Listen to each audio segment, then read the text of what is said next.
Thank you for joining me on the Southern Report and giving me your time. It's always a privilege.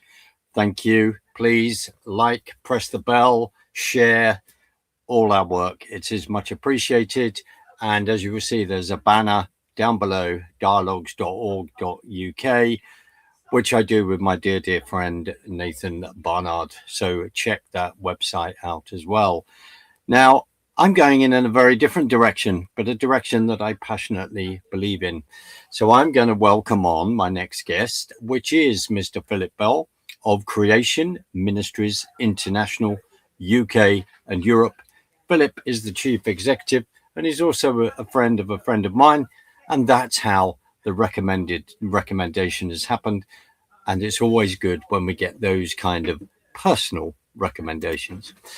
Philip, thank you so much for joining me, and it's fantastic to meet you via the digital medium. How are you? I'm well, thank you. Very happy to join you. Brilliant. Good to be with you. I just draw people's attention to the logo at the top, which is one of your books, which is on your website in regard to creationism, in regard to questions, and that was at the front of the broadcast as we opened. Philip, as Bible-believing Christians, people that believe in the Word of God, Philip, your take on this: why is Creation Ministries needed? Why have we reached a point, or maybe I'm already answering it, but it's a good lead in. Why have we reached a point where the church, people that would call themselves Christians, are having a bit of a problem with the beginning of the Bible, where it talks about how God created the earth and then us? Let's kick off with that rather small subject. Thank you, Philip. Rather small subject. I mean, historically, of course, ordinary Christians have probably had some troubles with understanding the beginning part of the Bible, really in the decades that followed the acceptance of Charles Darwin's famous book, The Origin of Species. Not initially, because as many people will know, that was the late 19th century. It was actually 1859. And it was actually resisted by some of the scientists of his day, most of them. It was accepted by some in the church before, but I'm talking about church leaders who were already compromised with the so-called Enlightenment, really the Endarkenment, where you apply higher criticism for all the scriptures. So actually, what a fantastic the Endarkenment. What a fantastic explanation. It's a better explanation, isn't it? You know, the atheists like to say they're the enlightened ones, the brights sometimes, but you know, that period of the late 18th century right through the 19th century saw huge criticism of the Bible's text. It was just a book of, like other books, it was human authorship, and it was put together piecemeal over centuries, and it was cobbled together, and then it was attributed to Moses, and even Jesus said it was in his teaching, but people question that today. And so already that compromise was there in the church in the late 19th century. But actually scientists resisted it. Even the famous Thomas Henry Huxley, who was Darwin's bulldog, wasn't actually enamored with the idea of Darwin's main thesis of natural selection for being able to produce large-scale change, and nor was Charles Lyell, the father of modern geology, who was the one who introduced deep time, millions and billions of years, into geology before Darwin came along. So these were both friends, older men, friends of Darwin's, and they themselves, you can see this in their correspondence to him, and I've read hundreds and hundreds of those letters, they weren't enamored with it. It took them a while to come on board. So it was the scientists who initially resisted. It was some of the compromised church leaders who took it on board. But yeah, by the early 20th century, you began to see a more wholesale compromise on the Bible. And lots of people, let's face it, as Christians, ordinary folks, they didn't realize they were doing something serious in having a different reading of Genesis. But over the decades of the 20th century, people began making predictions. Look, if you jettison Genesis as history, and yet that's how it was treated by the New Testament writers, by Luke and Peter and Paul and Jesus himself, you're actually taking a different approach to Genesis than they did. So you're going to be ripping out the foundation for morality, for Christianity, and even the Christian message. And they were right. Some of those people were quite far-sighted. They didn't consider themselves prophets, but they had a prophetic understanding of where this would lead. So where does that leave us? Well, here we are, 60 years on from Darwin. We've had probably 120 years at least of lots of compromise in the church, and sadly, even most of the Bible colleges and seminaries and even missions organizations fairly early on in the 20th century had already capitulated to some kind of compromise. It was either full-blown theistic evolution, God using evolution, or incorporation of deep time, or just various accommodations. Even, these were not all people with a low view of the Bible who were liberal in their approach to Scripture. Some of these people included Christians that were simply doing their best to try and be biblical, but at the same time not commit intellectual suicide. And so we ended up then with a period during the middle of the 20th century where a few people began to really wake up and say, enough's enough, guys, in the church, this is a serious issue. And you had what you could call modern creationism, if you want to call it a term, that arose. And by the time you get to the 2000s, and now we're 26 years into the 21st century, I think you could say there's been a maturing of what you might call broadly the creation movement. Vast numbers of people are involved, numerous organizations, huge numbers of scientists, including PhD scientists, some of them world-class in their fields, are lending their support. Yes, they're the minority. We both know that. Your readers, your viewers will know that. But being the minority doesn't mean you're wrong, But it's really, are you on the side of truth? And actually, from a Christian perspective, are you on the side of God's authority or man's opinion? Which is it? So, Amen. I'm absolutely fascinated what you've said about Huxley, particularly thinking of so Julian and Aldous. Just correct me. Was he their uncle or their great grandfather? I think there is a grandson, and a great grandson. I can't remember if Aldous was. I think it's Julian Huxley is the younger one who wrote Brave New. Was it Julian Huxley wrote Brave New World? Aldous wrote Brave New World. Wrote Brave New World. I get mixed up between the two. No, but they came from that heritage. Yeah. And he's the guy.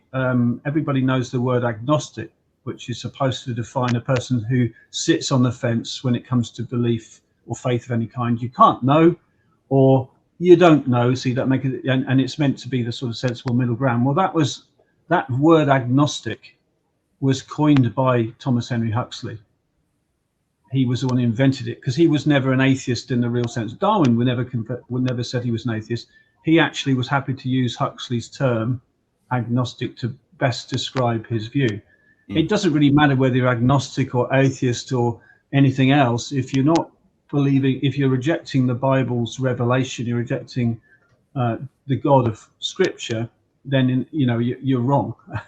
It doesn't mean that we're bringing condemnation to say when people reject that, but there are various kinds of unbelief. You can be an out-and-out atheist. You can be a so-called new atheist, like the likes of Richard Dawkins and Sam Harris and Daniel Dennett and others, or you could be the new crop of atheists who are kind of more reasonable, nice people who are more likely to have a discussion with Christians. But at the end of the day, it's still a type of unbelief. And so we're not proud of the fact we're believers, but we just believe that's more, it's a rational position to take, to believe the God who knows all things, who was there in the beginning and he doesn't make mistakes. Well, it's written down. It's in this book, the book called the Bible, which so many people seem to have a problem with. But the thing with Julian as well was that Julian at one point 1933-ish, is head of the Transhumanism Society.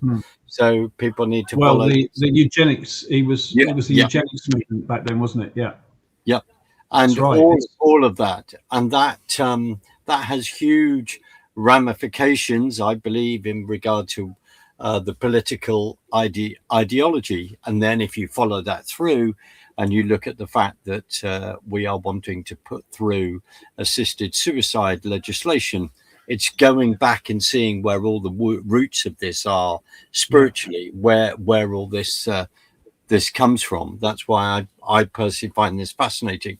And what you're saying about that in the late 1800s with then higher thinking, and how that then went and influenced a lot of German theologians, particularly as well.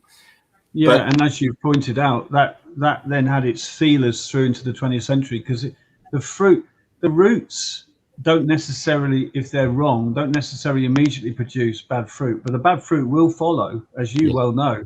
And so you have the influence of evolutionary thinking on a lot of the philosophers and the more liberal thinkers of the early 20th century. And so you had Karl Marx, of course, wanting to dedicate Das Kapital to Darwin, who didn't agree to it, by the way, but he was a fan of Charles Darwin. And Hitler himself in Mein Kampf is just My Struggle, which was banned until recently in many countries. It's peppered with references to Darwin. And so the great inspiration, if you can call it that, this evil inspiration for the fascism of the Hitler and the Nazis, and also the extremes of which happened under Stalin and Lenin, that came from, that Marxist philosophy. We see what happened in the 20th century, the most bloodstained century of all. Yes, we've moved on from that to some extent, where Marxism has kind of refashioned itself into a sort of cultural kind of Marxism that feeds into many of these other things that I'm absolutely certain you know about, all the woke stuff and the Black Lives Matter and every other sort of social more that you can see it has its roots back. So evil thinking, evil fruit comes from bad roots, and we talk quite a bit about that on our website in articles. Creation.com is a good place to go if you want to find out about how roots and fruits are connected. That explanation is absolutely brilliant, and of course we have just celebrated Holocaust Memorial Day as well as the time of we are speaking, and all of that in regard to eugenics. Sadly, Margaret Sanger, all of this movement that, as much Planned as Parenthood, Planned Parenthood, the whole thing, and of course embedded then in American society. But we also had that movement over here with eugenic societies and Planned Parenthood. No, I'm not being conspiratorial. Check it out. Bill Gates' father sat on the board of Planned Parenthood. Go and follow that little thread, please, because this is all relevant. And Philip, what you're brilliantly laying out, and it is on your website, and praise God for that, is this history. And it's a passion of mine, looking back at the history. What you've just said is profound, which is the fruit of this will then take time, and look at then where we are. And as you raise Stalin and the gulags, how you're treating human beings. You've got wrong think. We don't like the way you're thinking. You're against the regime, so you're going to go into prison. And then you're touching on, I don't apologize to this, but I want to get back. Then as we're speaking on the awful events in Iran and what is going on, AG, you're not thinking the way that we want, so we are then going to annihilate you because we disagree with your protesting. And before anyone says, well, what has that got to do with creation and this discussion? It's got everything to do with it, which is, as you said, looking at history and how people then formulate their opinions. So coming back to roots, fruits don't necessarily follow. Just to sum up a lot of what you said there, people often, and you know this, they react to people making those kinds of connections. They say, how do you get from here to there? Well, it's very straightforward when you start to do the digging. But yeah, it takes time. Roots, you first of all, from a root you get a shoot, and then you get a maturing of a plant, and then you get fruit in its season. But as surely as night follows day, if the root is sick, if it's bad, as surely as night follows day, you will get bad fruit from a bad root. And of course, that's just biblical. We're told something very similar in the New Testament in relation to the heart of a person and the fruit of their lips. If you've got a spring of water and it's fresh, it's going to be health giving. But if you've got a spring of water and it's bitter, it's not going to be sustaining anybody with anything good. And that's just a principle in life. And tragically, so many people don't make those connections, or they know in their heart, I think, but they don't want to own up to those connections. A lot of evolutionary scientists, they're decent people. They're just getting on with their lives and they're interested in science. They hate it when someone points out that actually there's a problem with the root philosophy of what they hold on to. They may be decent living people, but there's a problem with the root philosophy they're holding on to, and what has happened in just a few generations ago in history. Most appalling carnage across the 20th century. Absolutely, and I fully support what you've just said. It's very interesting. Have you been on the end of that when you challenge people from a scientific background and then pointed certain things out? Have you been on the in articles? If you have an article that outlines the Darwinian underpinnings of, say, the Nazi Holocaust or something like that, you're clearly going to get pushback from some people, and sometimes it's people who just have never considered it and are sort of aghast that you would so taint this sacred science of evolution. And other people, you get a few who they know there are scholarly books out there from people who they've got no axe to grind with Christian faith, and they're making these connections. There's a guy called Richard Weikart, Weikhat, I think that's his surname. He's written about these sorts of subjects. There's other people who've written about the long march of ideas through history, like Rodney Stark, a number of leading books of science and the philosophy of science and history of science. And so this isn't all just Christians. This isn't evangelical Christians or even Christians at all. This is sometimes very respected historians making these connections. So there are a few people who know that, and they push back. They hope that the people they're pushing back against are ignorant. They generally find we're not in CMI because we have a multitude of counselors. There's safety there. We've got many scientists and people employed across the disciplines, and so we don't just rely on one or two people's know-how. Doesn't mean we get everything right, but we do our absolute best to do so. Because you have a background in teaching, I have a background in teaching as well, and you have a science background. Was there any? You became a Christian at a young age. Was there any point that you turned around and said, "Well, I don't take the full story of the way the Bible is. God made the earth." Was that a personal struggle for you at one point? It was at one point. I believe that I belong to Jesus from the child's perspective from like 4 to 5 years old, based on my little understanding. But like many people, I grew up in a Christian home. I had never any doubts about the existence of God, the truth of the Bible. But of course, I was challenged on it the moment I got into secondary school, high school. Age 13 particularly onwards, I got stick for what I believe.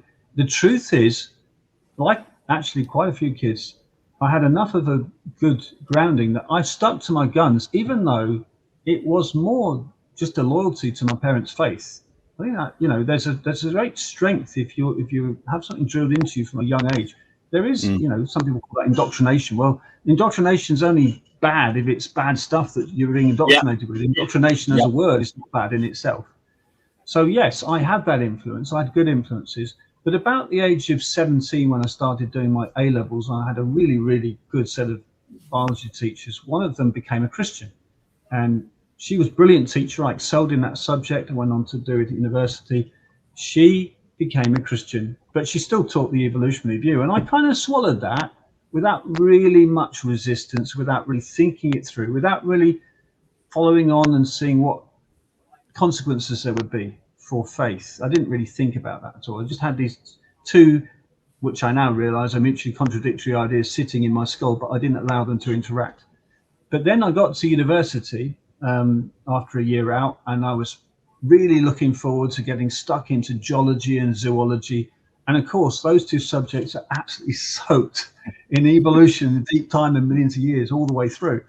So I had immediately a battle on my hands with what I was learning in my lectures was contrary to what I was hearing in church and so on. So that was a bit of a crisis of faith for me. And to cut a long story short, in the first half year or so of university, I was thinking, these can both be wrong, the Bible's claims on origins and the evolutionary account, but they can't both be right because there's too many points of contradiction, huge contradiction. So I studied scripture a lot more carefully than I'd done before. And it was obvious to me very quickly. I'd never heard the word creationist when I even went to university, by the way. It was very obvious to me that it was written as if it was history, and the New Testament writers treated it that way. I'd never heard a creation speaker, didn't know there was any such thing as a creationist or a creation movement or a creation book, and this was before really any internet or anything. But I realized I had to make a choice, and it was a bit of a crisis, and by the grace of God, he helped me to reject evolution. I would look at experiences I'd had as a Christian and think, well, yeah, people in every religion pray and have experiences. People can have experiences on hallucinogenic drugs. That doesn't qualify their experiences as reliable necessarily if they're religious. The only thing I can be sure of is if there's a credibility to the actual beliefs I have, if they, apart from my subjective thought, have some credibility. And I realized that the Bible made that claim. So when I made that decision to come back to, as it were, the faith of my parents, but now it was my own faith, now it was my own understanding, it was a greatly liberating time. And I would say, in a sense, it was a bit like becoming a Christian again for me. It made a big difference to my confidence to share my faith with my fellow students, and I enjoyed the rest of my time. By the way, I didn't switch off to science. I didn't say, oh, I'm not interested in. I knew how to spit out the pips, chew on the bones, spit the stuff out that doesn't fit, but I still love science. In fact, if anything, my love for the sciences increased. Why did your love for the science increase, Philip? Because it's God's world, and you're thinking God's thoughts are for it, to quote after some of the famous scientists have gone before. When you see complexity in the cell, and you see these molecular machines that we all know about these days, everybody knows they're designed. Even the arch atheists admit they look designed. They just don't want to give credit to a designer with a capital D. When you're a Christian, it's just obvious. You think, wow, God, you deserve worship and praise, because, our best efforts are paltry in comparison to what you've put together. And we only know a tiny, tiny smidgen of what you've done. It's a bit like, if you're studying molecular biology, it's a bit like you think you've scaled the highest mountain. You're at the peak of Everest with your great knowledge. And then you realize you get over the peak and you think, hang on a minute, this is just a foothill. There's a another massive mountain range in the far distance that goes way higher than where I am. Or to use another analogy, with our best knowledge of molecular biology, and lots of top experts now admit this, it's kind of like so many levels of complexity are being discovered all the time. It's a kind of like, we think we were doing well, but we're still in the shallows on one side of the Atlantic Ocean. We've got a whole ocean to cross. And there will never be, I don't think we'll ever exhaust all there is to know inside the complexities of cells and molecules and organelles and all of those things. It's astonishing stuff, but that's what God does. So you just think, wow. Whereas the unbeliever has to say, it is amazing. Isn't evolution wonderful? Yeah, I hear you. Which is a bit, it's not a logical position to hold at all. This mindless, random, unplanned, unguided, purposeless process produced all this amazing stuff that makes our jaws drop. You know? And that then is part of that. Then is central to the creation to your ministry, because we need more and more of those science voices coming out and going, I know this is simplistic, but under a microscope you will see this, and as you just said, the layers go deeper and deeper and deeper, and the only explanation for that is a creator, which is God, which is the God of the Bible that we believe in. So we need to get more of those voices out there and talking about that. So Philip, there you are in London, walking past the Science Museum, and you go in there, and there is the classic creatures there of the dinosaurs, which is, you know, I look and think the amount of dinosaur stories, you know, toys, puzzles, all of this. And then in referencing to, there was a link here, when you're talking about Darwinism, we're talking about Karl Marx, we're talking about all that root to come in. So there you are, Philip, in front of these huge dinosaur bones. What kind of conversations do you have if you are in there in that kind of situation and going, well, we need to talk about this. I know you've been down to the Isle of Wight and in primary school and looking for fossils, but let's have this discussion. Well, actually, as it was Dippy, the Diplodocus that was there for yonks, and I gather at the moment, I've not been there for 2 or 3 years, but it's a big blue whale, which is just as impressive, of course. It's in its bulk bigger than the biggest dinosaur that's ever lived. If you're looking at either a blue whale or a big sauropod dinosaur with a double beam, long neck, long tail, either way, you're looking at a gargantuan creature with sophisticated designs. And so one way to tackle what you said is you just point out all the sophisticated design features in the animal. So if we're sticking with the big dinosaurs, how did they carry around that great bulk? And so it turns out that there are certain features they had which other creatures don't have. So they had neck ribs, for example. How do you hold, if you imagine holding a 20-foot pole, and you've got, just to hold it out, if it's made of wood, maybe an inch in diameter, you're going to struggle to even hold it horizontally. Absolutely. The minute you put a weight on the end, you're stuffed. So imagine this is the dinosaur's neck, and it's holding it out aloft, reaching into trees. Sometimes it's kind of, you know, according to most reconstructions, fairly horizontal. Same with the tail. How on earth is it holding it up? Well, because there's an astonishingly sophisticated design in its anatomy. So it's got, you imagine its hips and its shoulders, the two girdles, as they call them.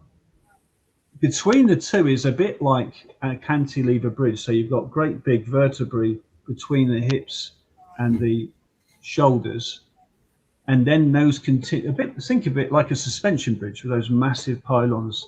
Got you. And then you've got the big thing in between, which is the body, and then the main deck of the bridge, and then you've got the things going off at the sides, and they are literally suspended, by ligaments rather than physical cables of metal. But in addition, how do you brace? So you've got these vertebrae. Some of these are quite big, you know, in relation. Ours are like a sort of about this size on a backbone, but you've got things which are massive. The biggest vertebrae ever found, by the way, if you stand one of them on its edge, is nearly 6 feet tall, just one individual bone of the backbone. So these massive things, they thin out as they get into the neck and then to the tail. How did it hold its head aloft? Well, it turns out adjacent vertebrae next to each other have got these like rib-shaped projections, finger-like projections that go from one vertebrum along the next one, and they're all tied together with sinews and muscle and ligaments. So the whole thing is braced in an astonishing fashion, so that the poor otherwise, if it's got to stand there using its muscles to sort of pull up the whole time, it's going to exhaust itself in no time at all. So it's got a special design. And then what about the sheer size of the bones? So this is what you can talk about, design of the bones. It turns out many of these massive double beam dinosaurs had hollow bones. in the vertebrae. So the big chunky, not necessarily the leg bones, but certainly the vertebrae. And likely they were connected to a series of air sacs in the body of the living creature, so that it not only had much more lightweight bones than you might think, but it was connected to a system of air sacs, probably linked to its lungs, its breathing system, a bit like in birds. Many birds, they have a similar, it's not the same design, but it's comparable. So it's lightweight bones, so that the bulk of the creature is not as big as you might think, and it's got air sacs, so that actually the whole way it respires and the whole way it carries air around the body is way more efficient than you would think if you just tried to scale up an ordinary reptile, a lizard. All these features and many more, the more that scientists look at them and discover them, the more they are showing us a marvelous design. I've just finished reading and reviewing a book by a good friend of mine called Professor Stuart Burgess.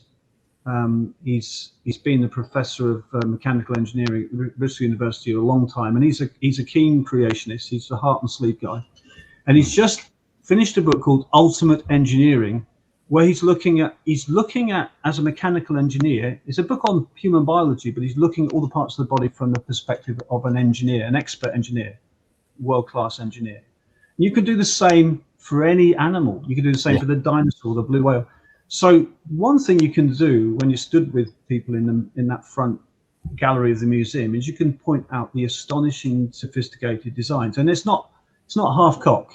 It's not like it's almost there. These are fully designed creatures. Otherwise, it couldn't have lived as they did.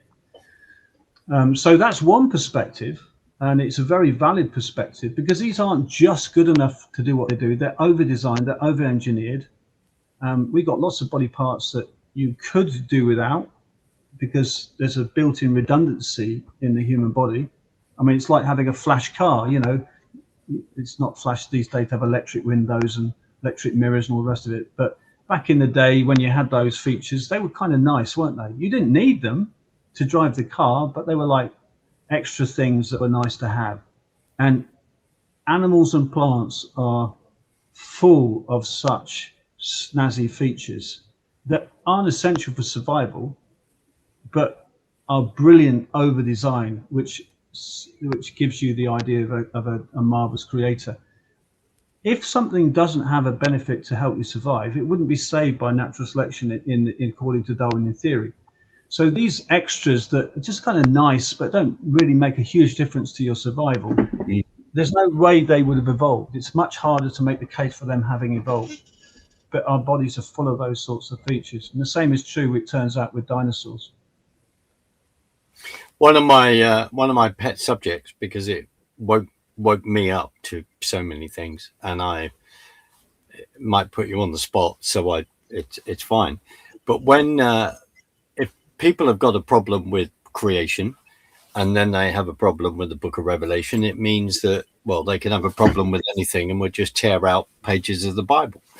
So when we look at Genesis subject, one of my favorite subjects, Genesis 6, verses 1-8, the angels came down, fallen angels came down and had sex with human women, and the whole subject of the Nephilim. And I find this fascinating. Particularly having learned so much from dear friends in the States. But it isn't a subject, there are one or two people over here because they're friends of mine, but it isn't a subject that people tackle. But when they biblically, if you're in a Bible cemetery, as I'll call it on this occasion, when they're turning around saying, no, that's allegorical, no, that didn't really happen, well, I poo-poo all of that. And I suppose it relates to then how the flood is then explained as well, Philip. Because to me, all right, a bit cynical having been in those environments, when you ask a bunch of young children from the church to come up and say, sing the song, the rains came up and the rains came down and there was a flood, but actually then looking at why that flood happened and the ramifications of that. And then in regard to dinosaurs, what you've explained is brilliant. I'm wondering, is there crossbreeding going on? And then, as Jesus says, when will we know of the day of your return? Matthew 24, I believe, as in the days of Noah. And we look at science-wise what people want to do now? Philip, it's a huge question. Take it wherever you take it. I do apologize. It's huge. It's on the spot, but it is a fantastic subject. I tell you also, that subject really starts to engage non-Christians in my own opinion as well. But it's a subject which I agree is fascinating. The red book that they can see at the top of your screen does have a chapter on the Nephilim, the extraterrestrials, and I'd recommend that. You can also get that as an ebook. We have another book which I'd recommend if you want to read a sort of more detailed look at it. It's called Alien Intrusion. And it's not making the case that the Nephilim were extraterrestrials, but a really good appendix, a lengthy appendix in that book, Alien Intrusion by Gary Bates, deals with that whole subject, and he outlines the different ways of approaching that subject. You've already said where you stand on it, and to cut a long story short, that's exactly where I stand. There are various ideas. One of the key ones, ever since really 2 or 3 centuries after Christ, was this idea the sons of God and the daughters of men were respectively the godly descendants of Adam through Seth, and the ungodly, reckless, evil descendants of Adam through Cain. And that they were sort of a bit like a group of Christians and a group of non-Christians, and they shouldn't have intermarried, and that God was displeased when, the sons of God, the godly young men, would occasionally take wives from the ungodly women. It's, to be blunt, I don't want to be disrespectful, there's sincere Christians who hold that view, but it doesn't have any explanatory power, number one. It doesn't explain why the offspring would have been so noteworthy as these Nephilim, and why they would be men of great renown and all the rest of it. But moreover, it doesn't do justice to the actual language of Scripture. I understand people's appeal to that because it's kind of less weird than the idea of fallen angels cohabiting with human women. I get that. But the actual language is very clear, and you'll know this, I'm sure. But the language for sons of God is Bene Elohim, which literally means sons of God. And the only other places in Scripture where that appears, it's unambiguously angels that are being discussed. And so, that makes a very strong case for that being angels. Daughters of men is literally daughters of Adam. It's human women. So that's what it means. Whether we find it weird or not, that's clearly what the Bible is teaching. And certainly there is great reason to take that view, I think. Now, let me just hasten to add that Creation Ministries International doesn't have a sort of strong official position on this. It's probably fair to say the majority of people like myself these days, we do hold that angel view, but it's certainly not the case that every last one of our speakers necessarily adheres to that view. It's not something we die on a hill on as a ministry. But I subscribe to that angel view for lots of reasons. I've written in detail about this on 1 or 2 articles on our website. Actually, I discovered an old book from the middle of the 1800s, which was fascinating. And if anyone goes onto creation.com, uses the search engine and types in Sons of God or Nephilim and puts my name next to it, Philip Bell, you'll find that it's a review of a really old book. And I explore the author took the view that you and I hold. And it's not Pemberton, is it? No, it's not. It's not him, not Charles Pemberton, but he wrote Earth's Earliest Ages, didn't he? I read that long time ago. Can't remember his name, but it's a really interesting article where I bring out the teaching of this guy, and which had kind of been lost. But it's certainly the case right from the earliest days of the church. There was no idea of the sons of God and daughters of men view being Sethites and Cainites for several centuries. It was a later. The traditional Jewish understanding was most definitely fallen angels, and it connects to the Book of Enoch and many other things besides. So I take the view you do. Where that runs up into it produces a few queries is, who were the sons of Anak that the Israelites saw when they did the spying of Canaan? Well, I think the key thing there is to remember that when Joshua and Caleb and the other 10 spies came back, it's very clear, he told us in scripture, they brought a lying report. Therefore, you should be very careful to trust what they were saying. After all, they said, oh, we felt like grasshoppers next to these guys. We've got no chance of conquering Canaan. Forget it, you know. Josh and Caleb said no. God judged all the others. They never entered the promised land. Only Caleb and Joshua did. And they were blessed because they believed God. But it suggests great exaggeration in their story. Were there giants? Yes. Goliath was a giant. The sons of Gath were often six-fingered, six-toed people. We know from today's science of genetics that sometimes polydactyly, having more than one, have an extra finger or toe on each appendage, is associated with giantism. It's a mutation.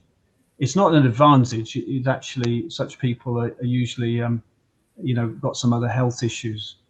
But the point is, giants we shouldn't be worried about. How big were they? Well, biomechanically, you can add a couple of feet, maybe 3 feet to a person. But once you go much beyond that, you have to redesign the human physique for a person to even stand up under their own weight. Because as you add unit length, you cube the volume, and therefore you cube the mass. So, the difference between a 6-foot person and an 8-foot person is not they're a little bit heavier, they're well over double the body weight. Right. And so there's a limit. Some of the pictures you see, I think, of the so-called Nephilim on the internet, where there's a grave of a skeleton that's in proportion similar to a human being now, but like 20 or 30 feet long. That's biomechanically impossible. They would have to be built with vastly bigger bones and all the rest of it. Like an elephant has to be really thick bone to support its weight. But big people were there. I'm not denying that. And the guy, old king of Bashan, with his 9.5 foot bedstead, if you work it out, presumably he was a pretty massive guy. And they don't have to be physical descendants of the Nephilim that God wiped out at the flood. I think giantism is still in the population. There were the Rephaim, the Anakim, and all these people, but they weren't. I don't believe they were physical descendants of the Nephilim that God wiped out. I mean, I don't know, you may have your own thoughts on that, but the Bible seems to be very clear that only 8 people survived the flood, not just in the Old Testament, in the Genesis account, but also in the New Testament, that God saved only Noah, one of 8, a preacher of righteousness, in 1 Timothy, I think it is. So I take the view that, they saw some big people, but they exaggerated the report. And yes, they thought of them as the sons of Anak, but they weren't physical descendants of the Nephilim. So if you've ever seen the movie Noah with Russell Crowe, which is pretty useless, because the guy's called Noah, the boat was massive and the flood was global, but about everything else was false in it. Yeah. But the idea of other people or beings surviving outside the flood, on like Methuselah and some of the sort of rock monster Nephilim, I think is far-fetched. It's actually based on Kabbalistic ideas of the sort of Jewish occultic ideas of the guy who directed the movie. So we've got to, often with these things, and you'll have found this yourself, you tend to get people going to extremes, and they say, "Oh, you're wrong." But actually, the truth is sometimes in the middle, and it's not. So I totally believe in giants. I totally believe that there's been some huge people. I think some of the big people have been, some of the claims are exaggerated, and that doesn't help the view that you and I hold. I think if we allow some poor scientific support of our views, it can look outlandish to people and they're less likely to be persuaded. So I would only argue that we've got to be a bit careful how much evidence we include in support of that view. But I absolutely hold the view you do. And just to finish off, you talked about the flood. It does seem, when you read the account, it's kind of like the last straw from God's perspective, isn't it? Yeah. It's like, that's it. Give 120 years and the flood will come. And by the way, I think that's actually 120 years between God declaring that and the flood coming, rather than a limit on human lifespans. I used to think the latter, but human lifespans exceeded 120 years for generations after the flood. Even Jacob, father of Joseph, lived 147. So I don't personally think it's talking about that. It's a bit coincidental that we live to about 120 today, and occasionally someone exceeds it, like the French lady who lived 122. But I think that 120 years was God saying, right, that's it. This place is this generation's evil and corrupt. Wipe it out. And it could even be that in wiping it out, he was also wiping out some of this sort of. I'm stepping out of official CMI stuff here, but I would argue that you could see the plausibility that if the devil in some way was trying to genetically engineer a hybrid, an evil hybrid offspring between human women and fallen angels, that God was determined to wipe that out. Yeah, yeah. You know, I'm open to that. I wouldn't dogmatically hold to it, but I certainly wouldn't oppose it. No, and I fully agree with what you've said, because I think it's then what I find fascinating about this subject is that it really is a subject where I think I draw non-Christians in to have a conversation, because it then goes into sounding like one big Marvel comic and the, you know, and then the Fabulous 7-5 whatever, and then Superman and all the rest, and people start to follow that logic. And when we have these discussions with people and it's saying, wow, I never thought about that, are you telling me this is in scripture? Yes, I am. I think there's a connection, actually. It's interesting what you said. I think there's a connection, not with all the Marvel stuff, but you know, where you've got, I've confessed I've not watched very many of them.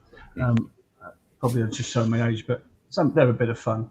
But the ones which talk about gods, where you've got kind of superheroes that are gods as well, and you've got sometimes even mention Hercules and Perseus and Theseus and whatnot. Absolutely.